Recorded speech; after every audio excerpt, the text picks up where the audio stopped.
It's Monday, October 28th, 2019, and I'm Dave Sobel. 5 things to know today. Are security pros unhappy? AI bias in healthcare, Microsoft growth numbers, TikTok under scrutiny, and RCS moves closer to reality. This is the business of tech.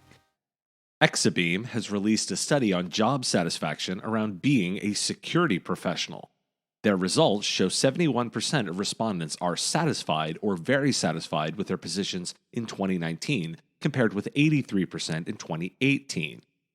More than 3/4 say they feel secure in their jobs, and 78% say they would recommend a career in security, the report says.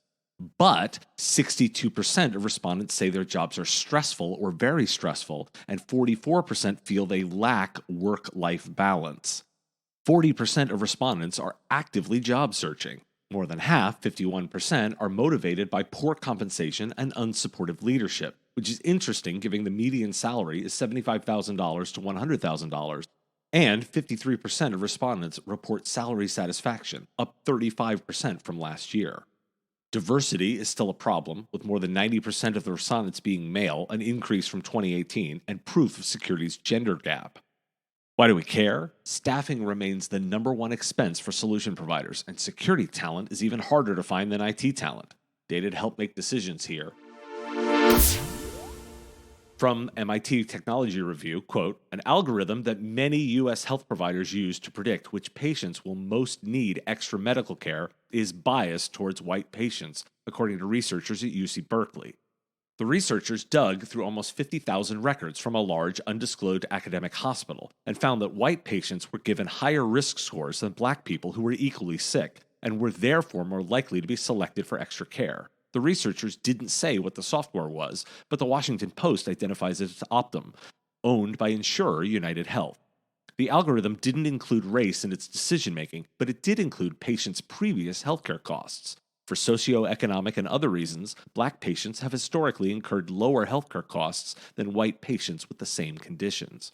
The researchers worked with Optum to correct the issue, reducing the disparity by more than 80%. Why do we care? Well, algorithmic bias can be corrected, and you have to catch it. Researchers should be code for solution providers. There's no reason this couldn't be a solution provider rather than a researcher.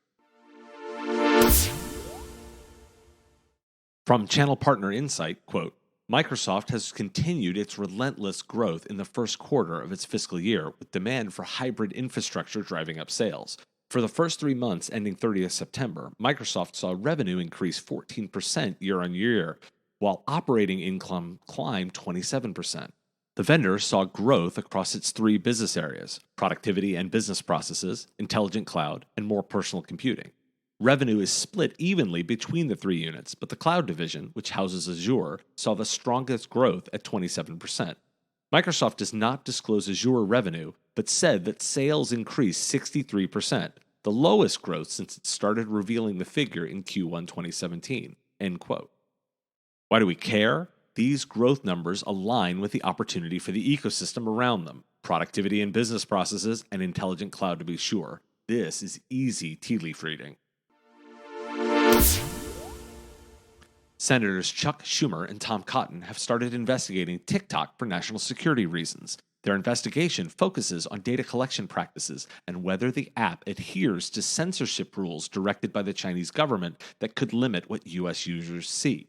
TikTok is under growing investigation, with much of the focus on the terms of service and the user data it collects. Why do we care? This is growing concern from legislators, but also insight into how the ownership of a company will matter more and more in an interconnected world. This is the inverse of the NBA's problem in China, a story covered here before. From The Verge, quote, all 4 major U.S. carriers, AT&T, Verizon, T-Mobile, and Sprint, have each issued the same joint press release announcing the formation of a joint venture called the Cross-Carrier Messaging Initiative. It's designed to ensure that the carriers move forward together to replace SMS with a next-generation messaging standard, including a promise to launch a new texting app for Android phones that supports the standard by next year. If you're not familiar with RCS, let's quickly catch up. There's 4 critical problems with RCS. First, not enough carriers have adopted it. 2, those that have adopted it sometimes did so without adhering to the international standard for interoperability called the Universal Profile. Third, it's not end-to-end encrypted. And fourth, Apple has said nothing about it. End quote.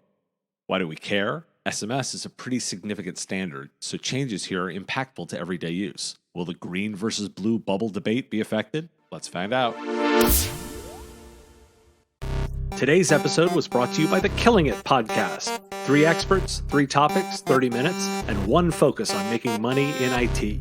Catch the show on your favorite podcatcher or on mspradio.com. Thanks for listening to The Business of Tech.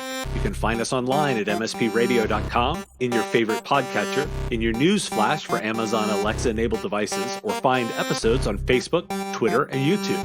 Like what you hear? Share our Facebook, Twitter, and YouTube feeds to help grow the audience, and we'll see you tomorrow.